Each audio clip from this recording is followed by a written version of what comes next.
Mis hermanos, qué bueno saludarles y darles de nuevo la bienvenida, pero sobre todo me place agradecerles por apartar un tiempo para escuchar este mensaje que nos ha sido dejado con amor, con la intención de que podamos aprender la importancia de dar a conocer el nombre de nuestro Dios, su salvación y sus maravillas, a aquellos que tienen sed y hambre de ese alimento espiritual que nosotros ya conocemos y que debemos publicarlo dando siempre la honra y la gloria a nuestro Señor.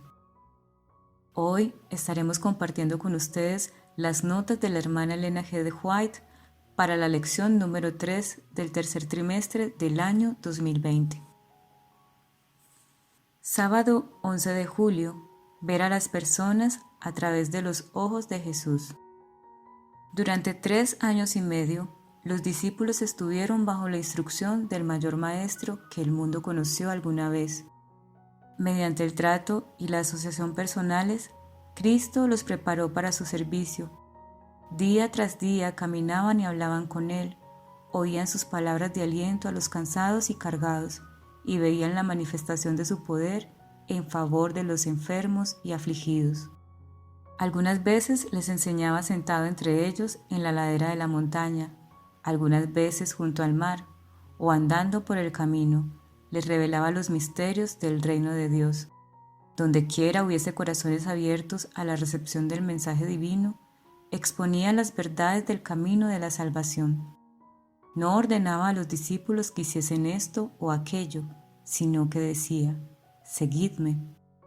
En sus viajes por el campo y las ciudades, los llevaba consigo para que pudiesen ver cómo enseñaba a la gente. Viajaban con él de lugar en lugar, compartían sus frugales comidas y como él, algunas veces tenían hambre y a menudo estaban cansados. En las calles atestadas, en la ribera del lago, en el desierto solitario, estaban con él, le veían en cada fase de la vida. Los Hechos de los Apóstoles, página 15 y 16.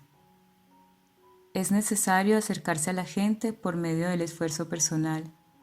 Si se dedicara menos tiempo a sermonear y más al servicio personal, se conseguirían mayores resultados. Hay que aliviar a los pobres, atender a los enfermos, consolar a los afligidos y dolientes, instruir a los ignorantes y aconsejar a los inexpertos. Hemos de llorar con los que lloran y regocijarnos con los que se regocijan. Acompañada del poder de persuasión, del poder de la oración, del poder del amor de Dios, esta obra no será ni puede ser infructuosa. El Ministerio de Curación, página 102. Cuán grande es su amor para con nosotros cuando nos invita a ir a Él con todas nuestras aflicciones, angustias, dolores de corazón y perplejidades, con la seguridad de que nos ayudará. Dará salud y brillo a nuestras vidas. Si ponemos nuestra mano en la suya, colocará nuestros pies sobre la roca firme, sobre un fundamento mejor que el que hayamos tenido alguna vez. Nos hará más fuertes en su fortaleza y obrará con todos nuestros esfuerzos. Entonces, cuando nuestras almas hayan experimentado su toque sanador, seremos atraídos a un estrecho compañerismo con Jesús y seremos obreros juntamente con Dios, no solamente para restaurar a los que yerran, para sanar a los quebrantados de corazón, sino también para impartir valor, fe y confianza. Esta es la tarea de los obreros de Dios, llevar a Jesús a las almas que se han apartado de sus enseñanzas y que aparentemente se han estrellado contra las rocas y arrecifes del pecado. A estas vidas quebrantadas, que han estado aparentemente sin esperanza, se les promete sanidad. Alza tus ojos, página 160. Domingo 12 de julio, el segundo toque. El Señor quiere que su pueblo se levante y realice la obra que se le ha designado. La responsabilidad no descansa solamente en el ministerio. Los miembros laicos de la Iglesia deben compartir las cargas de salvar almas. El Señor invita ahora a los que tienen el conocimiento de la verdad para este tiempo a levantarse de su letargo y a ser verdaderos misioneros en su servicio. El tiempo es corto, y debe hacerse la obra del Señor sin más demora. Alza tus ojos, página 58. Necesitamos más simpatía cristiana, y no simplemente simpatía para con aquellos que nos parecen sin tacha, sino para con los pobres y los que padecen, para con las almas que luchan y son muchas veces sorprendidas en sus faltas, para con los que van pecando y arrepintiéndose, los tentados y los desalentados. Debemos allegarnos a nuestros semejantes conmovidos como nuestro misericordioso sumo sacerdote por sus flaquezas. Los móviles cristianos requieren que trabajemos con firme propósito, interés inapagable y empeño siempre creciente por las almas a quienes Satanás procura destruir. Nada debe entibiar la fervorosa energía con que trabajamos en pro de la salvación de los perdidos. Nótese cómo en toda la palabra de Dios se manifiesta el espíritu de insistencia que suplica a los hombres que acudan a Cristo. Debemos aprovechar toda oportunidad, en privado y en público, para presentar todo argumento e insistir con razones de alcance infinito a fin de atraer a los hombres al Salvador. Con toda nuestra fuerza hemos de instarlos para que miren a Jesús y acepten su vida de abnegación y sacrificio. Debemos mostrarles que esperamos verlos alegrar el corazón de Cristo, haciendo uso de cada uno de sus dones para honrar su nombre. El Ministerio de Curación, páginas 121-122. Nos dejamos desalentar con demasiada facilidad respecto de los que no corresponden en el acto a los esfuerzos que hacemos por ellos. No debemos jamás dejar de trabajar por un alma mientras quede un rayo de esperanza. Las preciosas almas costaron al Redentor demasiados sacrificios para que queden abandonadas así al poder del tentador.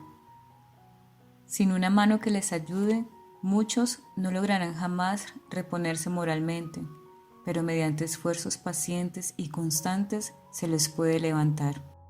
Necesitan palabras de ternura, benevolente consideración, ayuda positiva. Cristo puede levantar a los más pecadores y ponerlos donde se les reconozca por hijos de Dios y coherederos con Cristo de la herencia inmortal. Por el milagro de la gracia divina, muchos pueden prepararse para una vida provechosa. En la maravillosa gracia de Dios, página 127. Nuestras oraciones han de ser tan fervorosas y persistentes como lo fue la del amigo necesitado que pidió pan a medianoche. Cuanto más fervorosa y constantemente oremos, tanto más íntima será nuestra unión espiritual con Cristo.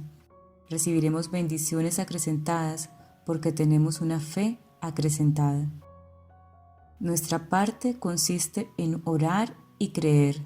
Velad en oración, velad y cooperad con el Dios que oye la oración. Recordad que coadjutores somos de Dios. 1 Corintios 3:9. Palabras de vida del Gran Maestro, páginas 111-112. Lunes 13 de julio. Una lección sobre aceptación. Jesús se relacionaba personalmente con los seres humanos. Él no se alejaba ni apartaba de los que necesitaban su ayuda. Entraba en las casas de los hombres, confortaba a los tristes, sanaba a los enfermos, instigaba al descuido e iba haciendo bienes. Y si seguimos sus pasos, debemos hacer lo que Él hizo. Debemos brindar a los hombres la misma ayuda que Él les extendía. El Señor desea que su palabra de gracia penetre en toda alma. En gran medida, esto debe realizarse mediante un trabajo personal.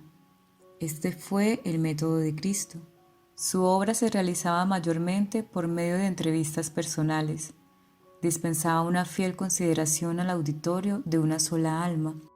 Por medio de esa sola alma, a menudo el mensaje se extendía a millares. Hay multitudes que nunca recibirán el Evangelio a menos que éste les sea llevado. Dios nos cuida, página 56. Al enseñar, Cristo trató individualmente con los hombres, educó a los 12 por medio del trato y la asociación personales. Sus más preciosas instrucciones las dio en privado. y con frecuencia a un solo oyente.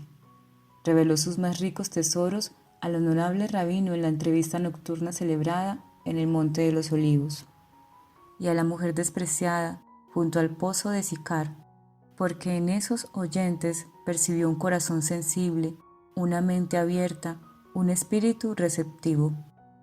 Ni siquiera la muchedumbre que con tanta frecuencia seguía sus pasos era para Cristo una masa confusa de seres humanos. Hablaba y exhortaba en forma directa a cada mente y se dirigía a cada corazón. Observaba los rostros de sus oyentes, veía cuando se iluminaban, notaba la mirada rápida y de comprensión que revelaba el hecho de que la verdad había llegado al alma. Y su corazón vibraba en respuesta, con gozo y simpatía. Cristo se percataba de las posibilidades que había en todo ser humano. No se dejaba impresionar por una apariencia poco promisoria o un ambiente desfavorable. Llamó a Mateo cuando estaba en el banco de los tributos, y a Pedro y sus hermanos les pidió que dejaran el bote del pescador para que aprendieran de él. En la obra educativa de hoy se necesita prestar el mismo interés personal y la misma atención al desarrollo individual. La educación, página 231-232. Nuestro Salvador experimentaba una tierna simpatía por los pobres y dolientes, y si nosotros somos seguidores de Cristo, debemos cultivar también la compasión y la simpatía. El amor por la humanidad doliente debe reemplazar a la indiferencia por la aflicción humana. La viuda, el huérfano, el enfermo y el moribundo siempre necesitarán que se les ayude. Entre ellos existe una dorada oportunidad para proclamar el Evangelio y para poner en alto el nombre de Jesús, la única esperanza y consolación del ser humano. Cuando la persona que sufre obtiene sanidad y se ha demostrado un interés viviente por el alma afligida, entonces el corazón se abre y se puede derramar el bálsamo celestial sobre él. Si acudimos a Jesús y obtenemos de él conocimiento, fortaleza y gracia, podremos impartir su consuelo a los demás, porque el Consolador está con nosotros. Consejos sobre la salud, página 34. Martes 14 de julio. Comienza donde estás.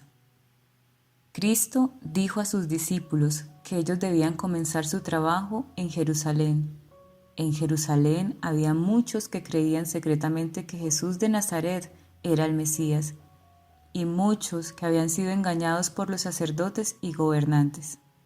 El Evangelio debía ser proclamado a estos, debían ser llamados al arrepentimiento, debía aclararse la maravillosa verdad de que solo mediante Cristo puede obtenerse la remisión de los pecados. Y mientras Jerusalén estaba agitada por los conmovedores sucesos de pocas semanas atrás, era cuando la predicación de los discípulos haría la más profunda impresión. Hechos de los Apóstoles, página 25 y 26. Andrés halló a su hermano y lo llevó al Salvador. Luego Felipe fue llamado y buscó a Natanael. Estos ejemplos deben enseñarnos la importancia del esfuerzo personal. Debe dirigir llamamientos directos a nuestros parientes, amigos y vecinos. Hay quienes durante toda la vida han profesado conocer a Cristo y, sin embargo, no han hecho nunca un esfuerzo personal para traer siquiera un alma al Salvador. Son muchos los que necesitan el ministerio de corazones cristianos amantes. Muchos han descendido a la ruina cuando podrían haber sido salvados, si sus vecinos, hombres y mujeres comunes, hubiesen hecho algún esfuerzo personal en su favor. Muchos están aguardando a que se les hable personalmente, en la familia misma, en el vecindario, en el pueblo en que vivimos. Hay para nosotros trabajo que debemos hacer como misioneros de Cristo. Si somos creyentes, esta obra será nuestro deleite. Apenas se ha convertido uno cuando nace en él el deseo de dar a conocer a otros cuán precioso amigo ha hallado en Jesús. La verdad salvadora y santificadora no puede quedarse encerrada en su corazón. El deseado de todas las gentes, página 114-115. Me seréis testigos. Hechos 1:8. Estas palabras de Jesús no han perdido nada de su fuerza. Nuestro Salvador pide testigos fieles en estos tiempos de formalismo religioso, pero cuán pocos, aun entre los que profesan ser embajadores de Cristo, están listos para dar un testimonio fiel y personal por su Maestro. Muchos son los que pueden decir lo que hicieron, osaron, sufrieron y disfrutaron los hombres grandes. Pero al par que son tan ardorosos en cuanto a presentar a otros cristianos como testigos por Jesús, no parecen tener ninguna nueva ni oportuna experiencia propia que relatar. ¿Qué tenéis que decir vosotros mismos? ¿Qué conflictos del alma habéis experimentado que haya sido para vuestro bien, para el bien de otros y para la gloria de Dios? Vosotros, los que profesáis estar proclamando el último solemne mensaje de misericordia al mundo, ¿cuál es vuestra experiencia en el conocimiento de la verdad y cuál su efecto sobre vuestros corazones? ¿Testifica por Cristo vuestro carácter? ¿Podéis hablar de la influencia refinadora, ennoblecedora y santificadora de la verdad tal cual es en Jesús? ¿Qué habéis visto, qué habéis conocido del poder de Cristo? Esta es la clase de testimonio que pide el Señor y por cuya falta sufren las iglesias. Obreros Evangélicos, página 289. Miércoles 15 de julio. Lidiar con personas difíciles. Estudiad la historia de José y de Daniel. El Señor no impidió las intrigas de los hombres que procuraban hacerles daño, pero hizo redundar todos aquellos ardides en beneficio de sus siervos, que en medio de la prueba y del conflicto conservaron su fe y lealtad. Mientras permanezcamos en el mundo, tendremos que arrostrar influencias adversas. Habrá provocaciones que probarán nuestro temple, y si las arrostramos con buen espíritu, desarrollaremos las virtudes cristianas. Si Cristo vive en nosotros, seremos sufridos, bondadosos y prudentes, alegres en medio de los enojos e irritaciones. Día tras día y año tras año iremos venciéndonos hasta llegar al noble heroísmo. Esta es la tarea que se nos ha señalado, pero no se puede llevar a cabo sin la ayuda de Jesús, sin ánimo resuelto, sin propósito firme, sin continua vigilancia y oración. Cada cual tiene su propia lucha. Ni siquiera Dios puede ennoblecer nuestro carácter ni hacer útiles nuestras vidas a menos que lleguemos a ser sus colaboradores. Los que huyen del combate pierden la fuerza y el gozo de la victoria. El Ministerio de Curación, página 387-388. El amor que debe existir entre los miembros de la Iglesia es con frecuencia reemplazado por críticas y censuras, y éstas se manifiestan hasta en los servicios religiosos, en reproches y severas alusiones personales. Los ministros, los ancianos o los hermanos no deben apoyar estas cosas. Los servicios de la Iglesia deben llevarse a cabo con un sincero deseo de glorificar a Dios. Cuando los hombres con sus peculiaridades se reúnen en la Iglesia, a menos que la verdad de Dios suavice y subyugue los rasgos duros del carácter, aquella quedará afectada y su paz y armonía serán sacrificadas a causa de estos rasgos egoístas no santificados. Muchos, al tratar de descubrir las faltas de sus hermanos, descuidan la investigación de su propio corazón y la purificación de su propia vida. Esto desagrada a Dios. Cada miembro de la Iglesia debe ser celoso de su propia alma y debe vigilar atentamente sus propias acciones, no sea que obre por motivos egoístas y sea una causa de tropiezo para sus hermanos débiles. Dios toma a los hombres tal como son, con el elemento humano de su carácter, y luego los educa para su servicio, si quieren dejarse disciplinar y aprender de él. Testimonios para la Iglesia, tomo 4, página 480. La vida de Cristo fundó una religión sin castas, en la que judíos y gentiles, libres y esclavos, unidos por los lazos de fraternidad, son iguales ante Dios. Nunca despreció a nadie por inútil, sino que procuraba aplicar a toda alma su remedio curativo. Cualesquiera que fueran las personas con quienes se encontrase, siempre sabía darles alguna lección adecuada al tiempo y a las circunstancias. Cada descuido o insulto del hombre para con el hombre le hacía sentir tanto más la necesidad que la humanidad tenía de su simpatía divina y humana.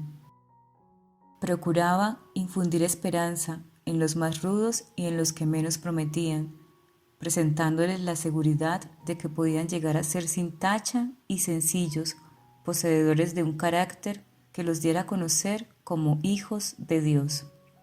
El Ministerio de Curación, página 16. Jueves 16 de julio. Percibir oportunidades providenciales. Si el Señor desea que llevemos un mensaje a Nínive, no le agradará que vayamos a Jope o a Capernaum.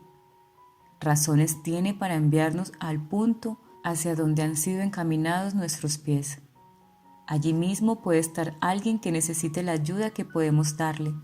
El que mandó a Felipe, al eunuco etíope, que envió a Pedro al centurión romano y la pequeña israelita en auxilio de Naamán, el capitán sirio, también envía hoy como representantes suyos a hombres y mujeres y jóvenes para que vayan a los que necesitan ayuda y dirección divinas. El Ministerio de Curación, página 375. Ángeles celestiales están velando sobre los que buscan luz y cooperan con los que tratan de ganar almas para Cristo. Esto se echa de ver por el incidente de Felipe y el etíope. Fue enviado un mensajero celestial para mostrar a Felipe su obra para con el etíope. Los ángeles de Dios estaban tomando nota de este buscador de la luz. Hoy, como entonces, los ángeles están dirigiendo y guiando a los que desean ser guiados y dirigidos. El ángel enviado a Felipe podría haber hecho él la obra por el etíope, pero no era esta la manera de trabajar de Dios. Como instrumentos de Dios, los hombres deben trabajar por los otros. Cuando Dios le dio a Felipe su tarea, aprendió que cada alma es preciosa a la vista de Dios y que los ángeles dirigen a los agentes humanos para llevar la luz a aquellos que la necesitan. Los ángeles no han sido encargados de la tarea de predicar el Evangelio, pero mediante su ministerio, Dios envía luz a su pueblo. Y es a través de su pueblo que la luz ha de llegar al mundo. En los lugares celestiales, página 105. En esta experiencia de Felipe y el etíope está presentada la obra a la cual Dios llama a su pueblo. El etíope representa a cierta clase numerosa de personas que necesitan misioneros como Felipe. Misioneros que oigan la voz de Dios y vayan a donde Él los mande. Hay personas en el mundo que leen las Escrituras, pero que no pueden entender su significado. Se necesitan hombres y mujeres que tengan un conocimiento de Dios para explicarles la palabra a estas almas. Testimonios para la Iglesia, tomo 8, página 66. Aquel cuyo corazón está lleno con la gracia de Dios y con amor a sus prójimos que perecen, hallará la oportunidad, no importa dónde esté colocado, de hablar una palabra en sazón a los cansados. Los cristianos han de trabajar por su Maestro con humildad y mansedumbre, aferrándose a su integridad en medio del ruido y bullicio de la vida. Debemos esforzarnos por entender las debilidades de los demás.